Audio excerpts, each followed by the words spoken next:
Hello students, welcome to my channel. Our today's topic of discussion is indefinite integral. You are quite accustomed to the concept of derivatives. You have known that how to find out the derivative of differentiable functions. Now what is the concept of integration? It is nothing but the reverse concept of it. So let's check it. Suppose fx is a function of x. Now, if we find another function gx such that d dx of gx means differentiation of gx gives us fx, then this gx will said to be the indefinite integral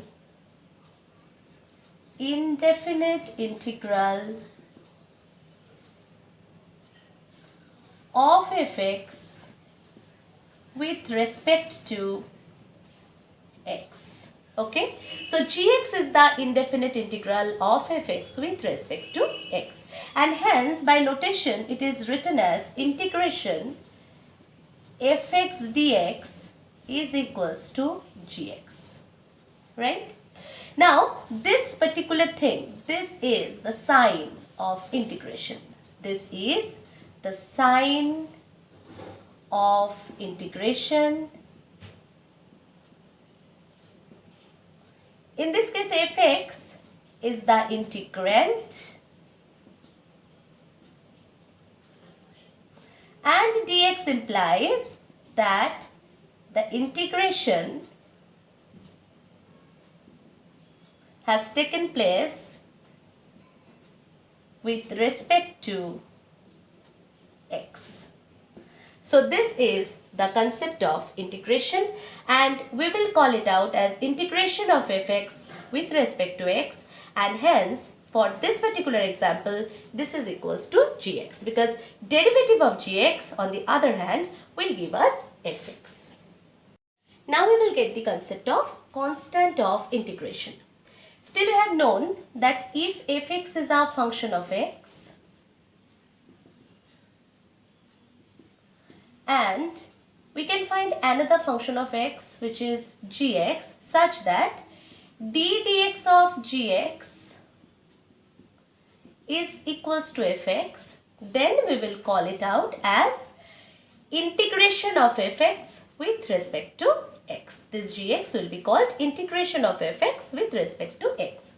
So here we will write it down as integration fx dx is equals to gx, right? This is known to us. Now, instead of gx, if we consider gx plus c, then d dx of gx plus c. What is c here? C is any arbitrary constant. Any arbitrary constant. Okay? Then, after differentiation, we will again get fx, because differentiation of any constant term always gives us 0. So in this case, we can write integration fx dx is equals to gx plus c. This c is an arbitrary constant and this is called the constant of integration.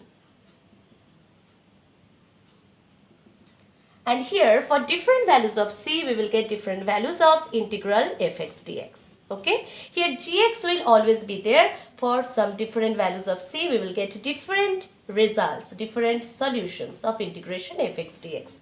That is why integration fx dx is called the indefinite integral. Indefinite integral. Because for different values of c, we will get different solutions of integration fx dx. Now let's discuss about some general rules of integration. First rule says integration c fx dx is equals to c into integration fx dx, because look students, this means we are finding the integration of the function fx with respect to x. But c is a constant term. It doesn't have the variable x. So that's why it can be taken out, and hence both the results will be the same. Secondly, integration fx dx plus integration gx dx is equals to integration fx plus gx dx, and the same thing will go for subtraction also. So here we find that if the result of integrations of two different functions are added, then this will be equals to the integration of their summation, and on the other hand the rule will be applied for differences also. These two are two general rules of indefinite integrations. Now let's discuss about fundamental integrals. First of all, we get if n not equals to -1, then integration x to the power n dx is equals to x to the power n plus 1 by n plus 1 plus c. Integration x to the power n dx equals to x to the power n plus 1 by n plus 1 plus c. That means by the concept of integration, if we find the differentiation of this function, then we shall get x to the power n. This can be proved also. Let's check the proof. D dx of x to the power n plus 1 by n plus 1 plus c is equals to differentiation of x to the power n plus 1 by n plus 1 gives us n plus 1 into x to the power n plus 1 minus 1 by n plus 1 was already there. Okay, and differentiation of the constant term is equals to 0 always. So now this n plus 1, already existing n plus 1 and the n plus 1 what is obtained by differentiation will cancel each other, and 1 minus 1 will give us 0. So it will be simply x to the power n. Now look students, integration of x to the power n dx is equals to x to the power n plus 1 by n plus 1 plus c is justified. Now let's see about some fundamental integrals. Integration 1 by x dx is equals to log x plus c. C is constant of integration in all these cases, and here x is positive. Integration e to the power mx dx is equals to e to the power mx by m plus c. Here obviously m should be not equals to 0. Integration a to the power mx dx is equals to a to the power mx by m log e base a plus c. Here a not equals to 1 and greater than 0, and obviously m not equals to 0. Integration sin mx dx is equals to minus cos mx by m plus c. Here c is constant of integration and obviously m not 0.